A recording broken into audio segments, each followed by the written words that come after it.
목사인 저도 새벽 기도회에서 긴 기도를 드리다가 중간에 무슨 말을 했는지 기억나지 않을 때가 있습니다. 30분을 기도했는데도 마음은 여전히 공허하고 오히려 내가 기도를 잘 못하는구나라는 자책감만 남았던 경험이 있습니다. 특히 신학교를 갓 졸업하고 첫 교회에 부임했을 때가 그랬습니다. 성도들 앞에서 기도를 인도해야 하는데 제 기도가 너무 짧으면 어떡하나, 내용이 부족하면 어떡하나 하는 두려움에 억지로 말을 늘렸습니다. 하나님 아버지, 오늘도 이렇게 저희들에게 이런 은혜를, 또한 저희가, 그리고 또한 같은 말을 반복하면서요. 그런데 기도를 마치고 나면 항상 허전했습니다. 과연 하나님께서 제 기도를 기뻐하셨을까? 진심이 담겼을까?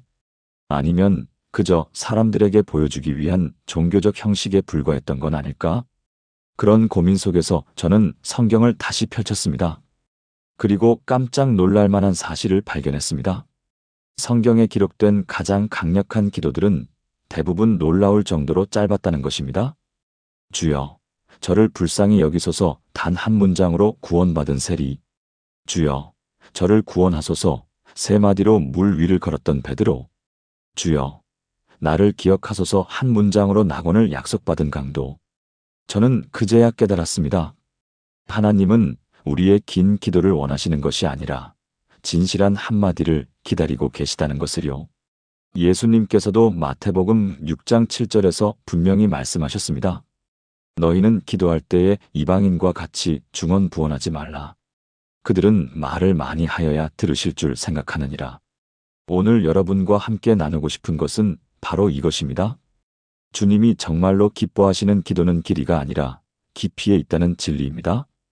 그리고 매일 단 7마디만으로도 우리의 삶을 완전히 변화시킬 수 있는 기도의 비밀을 나누려 합니다.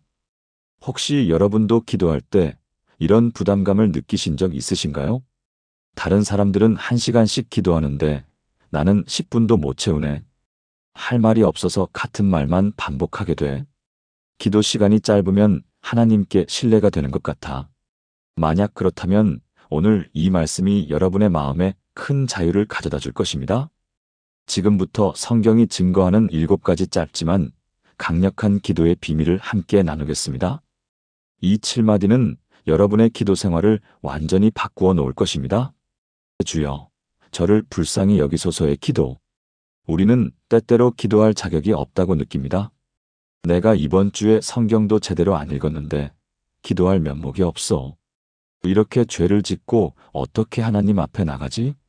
그래서 기도하기 전에 먼저 자신을 정리하려고 합니다. 착한 일을 하거나 금식을 하거나 헌금을 더하면 그때는 기도할 자격이 생길 것 같은 착각을 하게 됩니다. 하지만 그렇게 준비하다가 결국 기도 자체를 포기해버리는 경우가 얼마나 많습니까? 성경 구절, 누가복음 18장 13절은 이렇게 말씀합니다. 세리는 멀리 서서 감히 눈을 들어 하늘을 쳐다보지도 못하고 다만 가슴을 치며 이르되 하나님이여 불쌍히 여기소서. 나는 죄인이로소이다 하였느니라. 이 세리의 기도는 단 한 문장이었습니다. 화려한 수식어도 없었고 긴 설명도 없었습니다. 그저 자신의 민낯을 하나님 앞에 내어놓은 것뿐이었습니다. 구절 해석 및 배경. 당시 유대 사회에서 세리는 가장 멸시받는 직업 중 하나였습니다.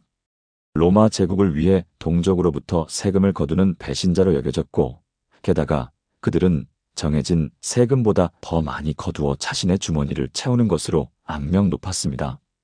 이 세리는 성전에 들어갈 자격조차 없다고 생각했습니다. 그래서 멀리 서 있었고 감히 눈도 들지 못했습니다. 그런데 놀라운 것은 바로 이 사람이 의롭다함을 받았다는 것입니다. 반면 길고 화려한 기도를 드린 바리새인은 정죄를 받았습니다. 왜 그랬을까요? 세리는 자신의 진짜 모습을 숨기지 않았기 때문입니다. 그는 저는 이렇게 헌금했고 저렇게 금식했고라고 자신의 의를 나열하지 않았습니다. 그저 나는 죄인입니다. 불쌍히 여겨주세요라고 고백했을 뿐입니다.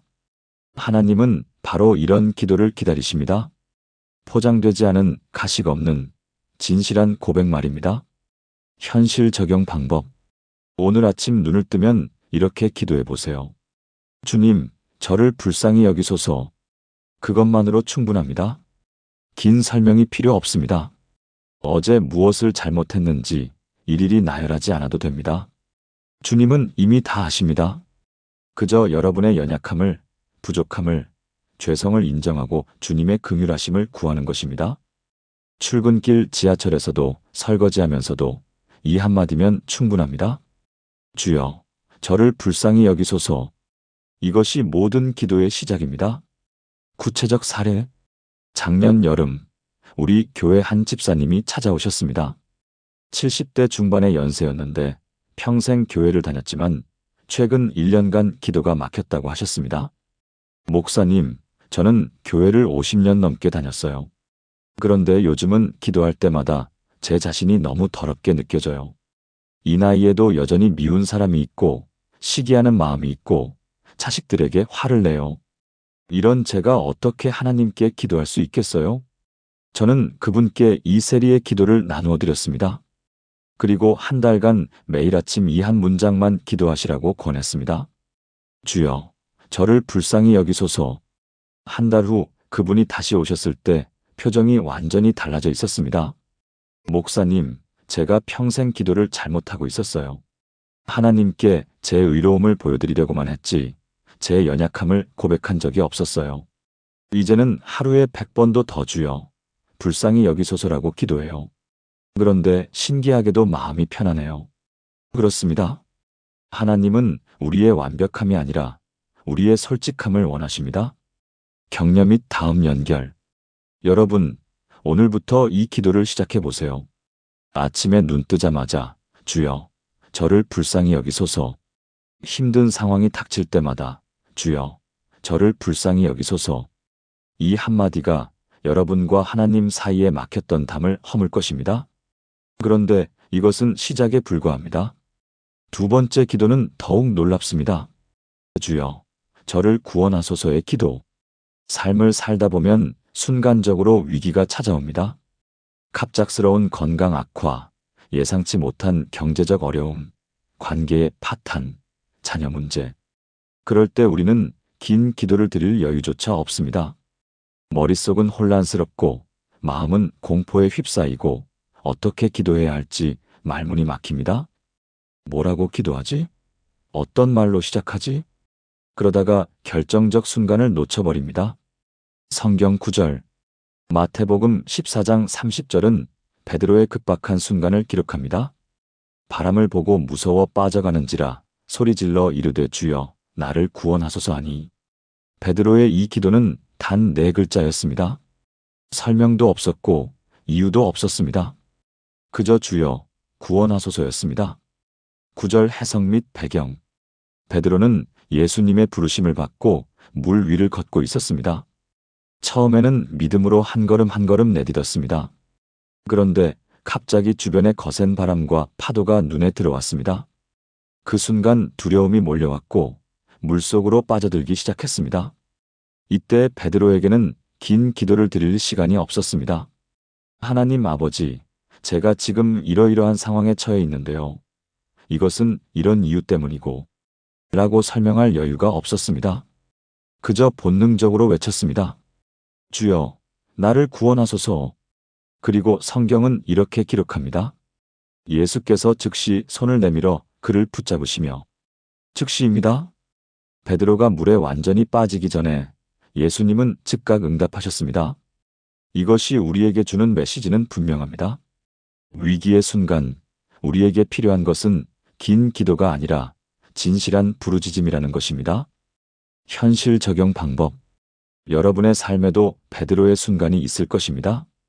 갑자기 건강검진에서 이상 소견이 나왔을 때, 사업이 위기에 처했다는 전화를 받았을 때, 자녀가 사고를 당했다는 소식을 들었을 때, 그럴 때 길게 기도하려고 하지 마세요. 그저 이렇게 외치면 됩니다. 주여, 저를 구원하소서. 이 기도는 언제 어디서나 드릴 수 있습니다. 병원 대기실에서도, 은행 앞에서도, 한밤중 잠자리에서도 주님은 여러분의 이 짧은 부르짖음을 듣고 계십니다. 그리고 즉시 손을 내미실 것입니다. 구체적 사례. 3년 전 우리 교회 권사님 한 분이 겪은 일입니다. 어느 날 새벽 4시쯤 갑자기 가슴 통증으로 깨어났습니다. 숨이 막히고 식은땀이 흘렀습니다. 심장마비 증상이었습니다. 그분은 후에 이렇게 간증했습니다. 그때 저는 긴 기도를 할 수가 없었어요. 머릿속이 하얘졌고 두려움뿐이었어요. 그런데 신기하게도 입에서 자동으로 나온 말이 있었어요. 주여, 저를 구원하소서. 주여, 저를 구원하소서. 119를 부르면서도, 구급차를 타면서도, 응급실에 실려가면서도 계속 그 말만 반복했어요. 그분은 응급수술을 받았고 기적적으로 회복되었습니다. 담당 의사가 말하길 5분만 늦었어도 위험했을 상황이었다고 합니다. 그분은 지금도 매일 아침 이렇게 기도한다고 합니다. 주여, 오늘도 저를 구원하소서. 오늘 하루도 주님의 손길이 필요합니다. 위기의 순간에만 드리는 기도가 아니라 매일의 기도가 된 것입니다. 왜냐하면 우리는 매 순간 주님의 구원하심이 필요한 존재이기 때문입니다. 격려 및 다음 연결. 사랑하는 여러분, 오늘부터 이 기도를 여러분의 것으로 만드세요. 주여, 저를 구원하소서. 아침에 하루를 시작하면서 어려운 일을 앞두고 두려움이 몰려올 때 이 짧은 기도가 여러분을 지킬 것입니다. 그런데 세 번째 기도는 더욱 깊은 의미를 담고 있습니다. 주여, 나를 기억하소서의 기도. 우리는 때때로 완전히 잊혀진 것 같은 느낌을 받습니다. 아무도 나를 알아주지 않고, 내 아픔을 이해해주지 않고, 내 존재 자체가 무의미하게 느껴질 때가 있습니다. 특히 나이가 들수록 이런 외로움은 더 깊어집니다. 자식들은 바빠서 전화 한 통 없고, 친구들은 하나둘 떠나가고, 교회에 가도 젊은 사람들만 관심을 받는 것 같고, 나는 이제 아무에게도 필요 없는 사람인가? 이런 생각이 들 때 기도조차 의미 없게 느껴집니다. 하나님도 나를 잊으신 것 아닐까? 성경 구절. 누가복음 23장 42절에는 십자가에 달린 강도의 기도가 기록되어 있습니다. 이르되 예수여 당신의 나라에 임하실 때에 나를 기억하소서 하니, 이 강도는 인생의 마지막 순간에 있었습니다.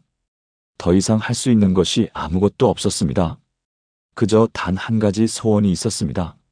나를 기억해 주세요. 구절 해석 및 배경. 이 강도는 평생 죄를 지으며 살았던 사람입니다. 사회에서 버림받고 사람들에게 저주받고 십자가형이라는 가장 수치스러운 죽음을 맞이한 사람입니다. 그의 옆에는 예수님이 달려 계셨습니다. 같은 죄인으로 몰려 같은 형벌을 받는 것처럼 보이는 상황이었습니다. 그런데 이 강도는 예수님 안에서 무언가를 보았습니다. 이분은 다르다. 이분은 왕이시다. 그래서 그는 마지막 힘을 다해 부탁했습니다. 당신의 나라에 임하실 때 나를 기억하소서. 나 같은 죄인을, 아무 가치도 없는 나를 그래도 기억해 주세요. 그리고 예수님의 대답은 놀라웠습니다.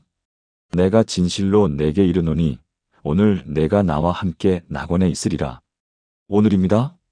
죽은 후 심판을 기다릴 필요도 없이 오늘 바로 낙원에 함께 있을 것이라는 약속이었습니다. 단 한마디 기도로 영원한 구원을 얻은 것입니다. 현실 적용 방법. 여러분이 지금 잊혀진 것 같은 느낌을 받고 계신가요? 아무도 여러분을 기억하지 않는 것 같습니까? 그렇다면 이 기도를 드려보세요. 주여, 나를 기억하소서.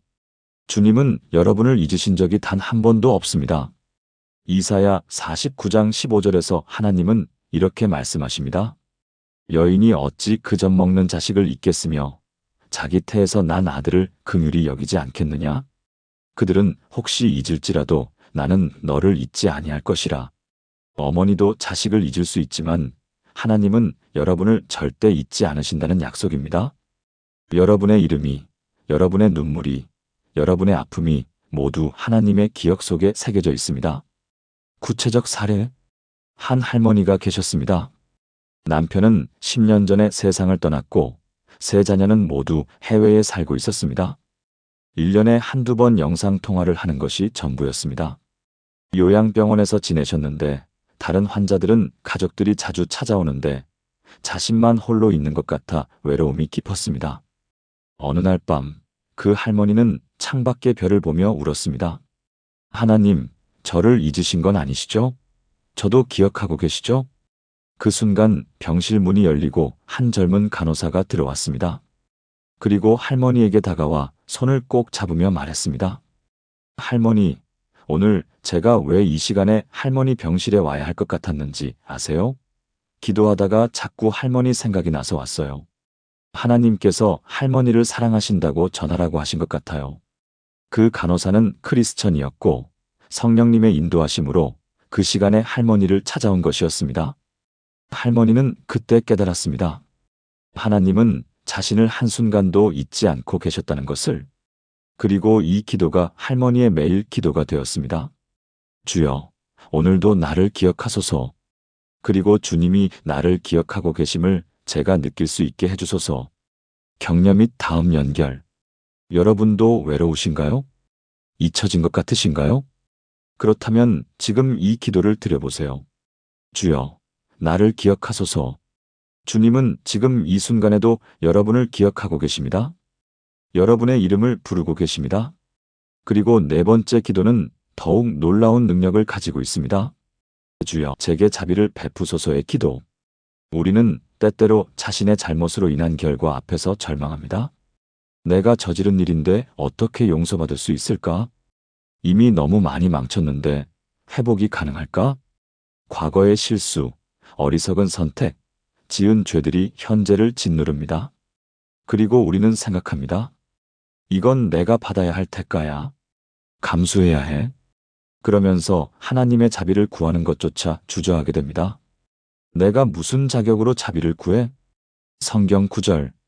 시편 51편 1절은 다윗의 애절한 기도를 담고 있습니다. 하나님이여 주의 인자를 따라 내게 은혜를 베푸시며 주의 많은 긍휼을 따라 내 죄악을 지워주소서. 다윗은 밧세바와의 간음죄를 지었고 그녀의 남편 우리아를 죽게 했습니다. 왕으로서 하나님의 사람으로서 저지를 수 있는 가장 큰 죄를 범했습니다. 하지만 그는 도망가지 않았습니다. 오히려 하나님 앞에 엎드려 자비를 구했습니다. 구절 해석 및 배경. 다윗이 이 기도를 드렸을 때 그는 모든 것을 잃을 수 있는 상황이었습니다. 왕위도 명예도 하나님의 사랑도. 선지자 나단이 찾아와 그의 죄를 지적했을 때 다윗은 변명하지 않았습니다. 내가 여호와께 죄를 범하였노라고 즉시 고백했습니다. 그리고 이 시편 51편을 썼습니다. 여기서 주목할 점은 다윗이 자신의 의로움이나 과거의 선행을 내세우지 않았다는 것입니다. 하나님, 저는 골리앗을 무찔렀잖아요. 저는 당신을 위해 싸웠잖아요. 라고 말하지 않았습니다. 오직 하나님의 인자하심과 긍휼하심만을 의지했습니다.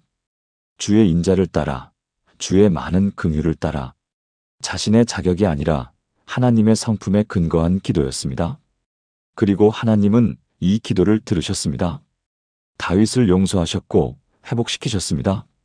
현실 적용 방법. 여러분이 지금 과거의 잘못으로 인해 고통받고 계신가요? 용서받을 수 없을 것 같은 죄책감에 시달리고 계신가요? 그렇다면 이 기도를 드리세요. 주여, 제게 자비를 베푸소서. 여러분의 자격이 아니라 하나님의 성품에 근거하여 기도하는 것입니다. 하나님은 인자하신 분이시기 때문에, 긍휼이 많으신 분이시기 때문에 자비를 베푸시는 것입니다. 여러분이 얼마나 선한지, 얼마나 노력했는지와는 상관없습니다. 이것이 복음입니다. 우리가 아직 죄인 되었을 때 그리스도께서 우리를 위해 죽으셨다는 것. 우리의 자격이 아니라 하나님의 사랑으로 구원받는 것입니다. 구체적 사례. 한 집사님이 계셨습니다. 젊은 시절 사업을 하면서 불법적인 일에 연루되었고 그 결과 많은 사람들에게 피해를 주었습니다. 감옥에 다녀온 후 교회를 나오기 시작했지만 항상 죄책감에 시달렸습니다. 나 같은 사람이 어떻게 하나님 앞에 설 수 있을까?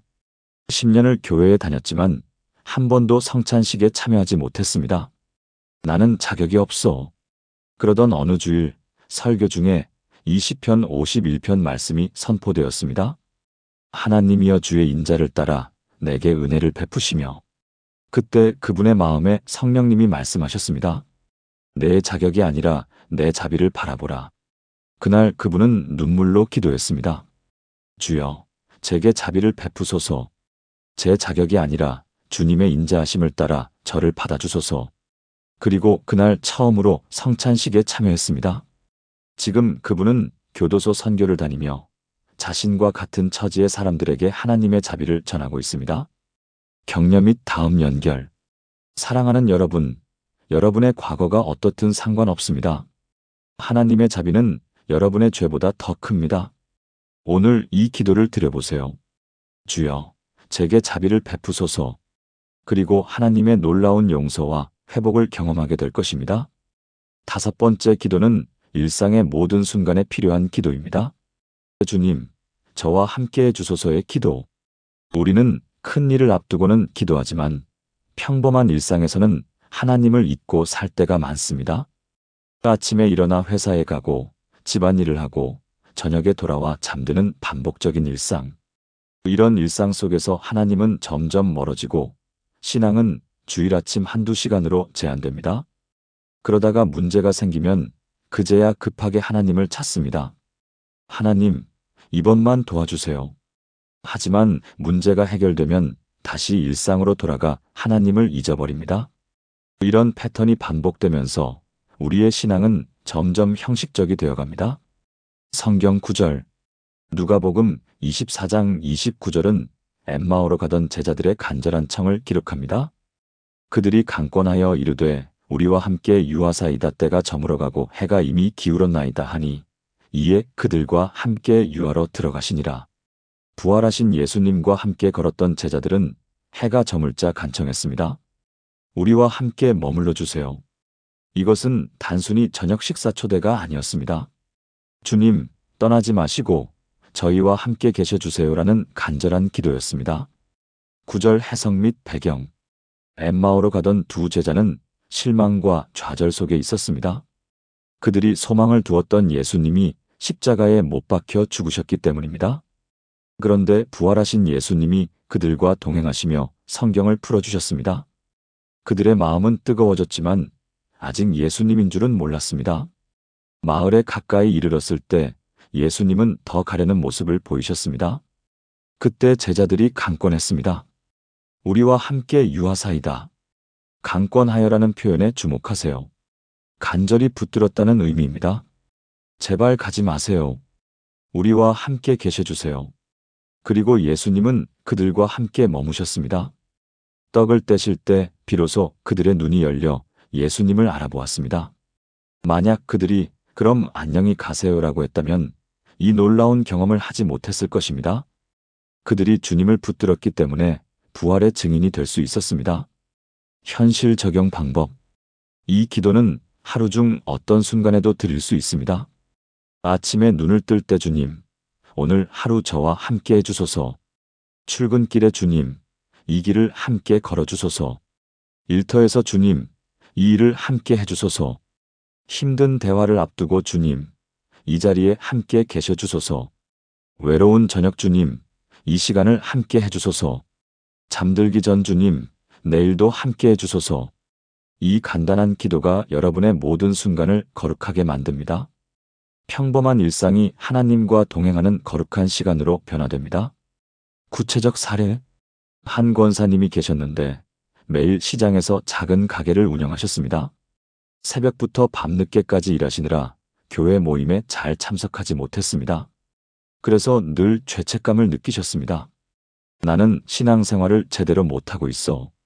어느 날 제가 그분께 말씀드렸습니다. 권사님, 하나님은 교회 건물 안에만 계시는 것이 아닙니다. 권사님의 가게에도, 시장에도, 권사님의 일상 모든 곳에 함께하기를 원하십니다. 매 순간 주님 함께 해주세요라고 기도해 보세요. 그분은 그날부터 실천하기 시작했습니다. 가게 문을 열 때 주님, 오늘도 함께 해주소서. 손님을 맞을 때 주님, 이분을 사랑으로 대할 수 있게 해주소서. 힘든 손님을 만났을 때 주님, 인내할 수 있게 함께 해주소서. 장사가 안 될 때 주님, 낙심하지 않게 함께 해주소서. 6개월 후 그분이 간증했습니다. 목사님, 제 가게가 기도실이 되었어요. 하루 종일 주님과 대화하며 살아요. 이제는 교회 모임에 못 가도 죄책감이 없어요. 제 삶 자체가 예배가 되었거든요. 그분의 가게는 이제 동네에서 기도하는 가게로 알려져 있습니다. 손님들이 어려움을 토로하면 함께 기도해 주시고 그분을 통해 은혜를 받는 사람들이 생겨났습니다. 격려 및 다음 연결. 여러분의 일상이 지루하게 느껴지십니까? 하나님과 멀어진 것 같으십니까? 그렇다면 오늘부터 매 순간 이 기도를 드려보세요. 주님, 저와 함께 해주소서. 여러분의 평범한 하루가 거룩한 순례의 여정으로 변화될 것입니다. 그리고 6번째 기도는 우리의 의지와 계획을 내려놓는 기도입니다. 주님의 뜻대로 하옵소서의 기도. 우리는 대부분 하나님께 우리의 계획을 승인해달라고 기도합니다. 하나님, 이 일이 잘 되게 해주세요. 하나님, 제 뜻대로 이루어지게 도와주세요. 하나님, 제가 원하는 것을 주세요. 그러다가 일이 뜻대로 안 되면 하나님을 원망합니다. 왜 제 기도를 들어주지 않으세요? 제가 뭘 잘못했기에 이렇게 되는 겁니까? 우리는 하나님을 우리 계획의 조력자로 만들려고 하지 우리 삶의 주인으로 모시지 않는 경우가 많습니다. 성경 구절. 누가복음 22장 42절은 예수님의 겟세마네 기도를 기록합니다. 이르시되 아버지여 만일 아버지의 뜻이거든 이 잔을 내게서 옮기시옵소서. 그러나 내 원대로 마시옵고 아버지의 원대로 되기를 원하나이다 하시니 예수님조차도 십자가의 고난 앞에서 두려워하셨습니다. 인간으로서 그 고통을 피하고 싶은 마음이 있으셨습니다. 하지만 결국 아버지의 원대로 되기를이라고 기도하셨습니다. 구절 해석 및 배경. 겟세마네 동산에서 예수님은 땀이 핏방울같이 되도록 기도하셨습니다. 이것은 극도의 스트레스와 고뇌를 나타냅니다. 예수님은 앞으로 당하실 십자가의 고난을 아셨습니다. 채찍질, 조롱, 못박힘, 그리고 무엇보다 인류의 모든 죄를 짊어지는 영적 고통을. 그래서 이 잔을 옮기시옵소서라고 기도하셨습니다. 이것은 나약함이 아니라 정직함이었습니다. 하나님 앞에서 자신의 진짜 마음을 솔직하게 고백한 것입니다. 하지만 예수님은 여기서 멈추지 않으셨습니다. 그러나 내 원대로 마시옵고 아버지의 원대로 되기를 원하나이다. 자신의 뜻을 내려놓고 아버지의 뜻에 순종하신 것입니다. 이것이 진정한 기도의 본질입니다. 우리의 뜻이 아니라 하나님의 뜻이 이루어지기를 구하는 것. 현실 적용 방법. 여러분이 어떤 결정을 앞두고 계신가요? 직장 선택, 결혼, 이사, 투자, 자녀 교육. 여러분의 생각과 계획이 있을 것입니다. 그것들을 하나님께 아뢰는 것은 좋습니다. 하지만 마지막에는 반드시 이렇게 기도하세요. 주님의 뜻대로 하옵소서. 이것은 체념이 아닙니다. 오히려 하나님을 신뢰한다는 고백입니다. 제 생각보다 하나님의 계획이 더 좋다는 것을 믿습니다. 제가 보는 것보다 하나님이 보시는 것이 더 크다는 것을 인정합니다. 이런 기도를 드릴 때 놀라운 평안이 찾아옵니다. 구체적 사례. 한 집사님의 이야기입니다. 아들이 대학 입시를 앞두고 있었습니다. 아들은 서울의 한명문대를 지망했고 어머니인 집사님도 그것을 위해 간절히 기도했습니다. 하나님, 제 아들이 꼭 그 대학에 합격하게 해주세요. 하지만 결과는 불합격이었습니다. 집사님은 너무 낙심했고 솔직히 하나님께 서운했습니다. 1년 내내 새벽 기도까지 하면서 기도했는데 아들은 재수를 하지 않고 지방의 한 대학에 진학했습니다. 집사님은 마음이 편치 않았지만 그래도 기도했습니다. 주님, 이해는 안 되지만 주님의 뜻대로 하옵소서. 2년 후 아들이 다니던 대학에서 놀라운 일이 일어났습니다. 한 교수님이 아들의 재능을 발견하고 특별히 지도해 주셨습니다. 그 분야는 서울의 그 명문대에는 없는 특화 전공이었습니다. 아들은 그 분야에서 두각을 나타내어 해외 유명 대학원의 전액 장학금으로 유학을 가게 되었습니다. 집사님은 그제야 깨달았습니다. 하나님의 계획이 자신의 계획보다 훨씬 더 크고 좋았다는 것을. 만약 아들이 처음 목표했던 대학에 갔다면 이런 기회를 만나지 못했을 것입니다. 지금 그 집사님의 기도는 변했습니다. 하나님, 제 뜻대로가 아니라 주님의 뜻대로 하옵소서. 주님의 계획이 제 계획보다 더 좋다는 것을 믿습니다. 격려 및 다음 연결. 사랑하는 여러분, 여러분의 계획이 무너졌습니까? 기도가 응답받지 못한 것 같습니까? 그렇다면 이 기도를 드려보세요. 주님의 뜻대로 하옵소서. 하나님의 계획은 우리 생각보다 훨씬 더 크고 좋습니다. 우리가 보는 것은 오늘이지만 하나님은 영원을 보십니다. 믿음으로 하나님께 맡기세요. 그리고 마지막 7번째 기도는 모든 기도의 완성입니다. 주님, 감사합니다의 기도. 우리는 필요할 때는 간절히 기도하지만 받고 나면 감사를 잊어버립니다. 병들었을 때는 밤새 기도하다가 건강해지면 하나님을 잊어버립니다. 경제적 어려움에 처했을 때는 금식 기도를 하다가 형편이 나아지면 교회도 뜸해집니다. 예수님께서 10명의 나병 환자를 고치셨을 때도 감사하러 돌아온 사람은 단 한 명뿐이었습니다. 우리도 그 9명과 다를 바 없지 않습니까? 감사가 없는 신앙생활은 메마르고 형식적이 될 수밖에 없습니다. 성경 구절 누가복음 17장 15-16절은 감사하러 돌아온 한 사람을 기록합니다. 그 중에 한 사람이 자기가 나은 것을 보고 큰 소리로 하나님께 영광을 돌리며 돌아와 예수의 발 앞에 엎드려 감사하니 그는 사마리아 사람이라. 10명이 고침을 받았지만 감사하러 온 사람은 단 한 명. 그것도 유대인들이 멸시하던 사마리아 사람이었습니다. 구절 해석 및 배경. 나병은 당시 가장 무서운 질병이었습니다.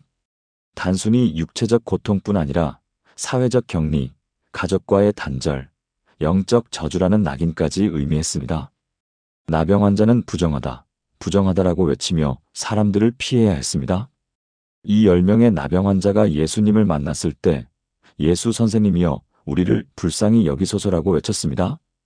예수님은 그들을 고치시며 제사장에게 가서 보이라고 하셨습니다. 가는 중에 그들은 깨끗함을 받았습니다. 상상해 보세요. 몇 년, 어쩌면 몇십 년 만에 처음으로 깨끗한 피부를 본 것입니다. 가족을 만날 수 있게 된 것입니다. 사회로 돌아갈 수 있게 된 것입니다. 얼마나 기뻤겠습니까? 그런데 9명은 그 기쁨에 취해 자기 길로 갔습니다. 단 한 명만 돌아와 예수님께 감사했습니다. 예수님은 물으셨습니다. 10사람이 다 깨끗함을 받지 아니하였느냐? 그 9은 어디 있느냐? 이것은 단순한 질문이 아니라 우리를 향한 질문입니다.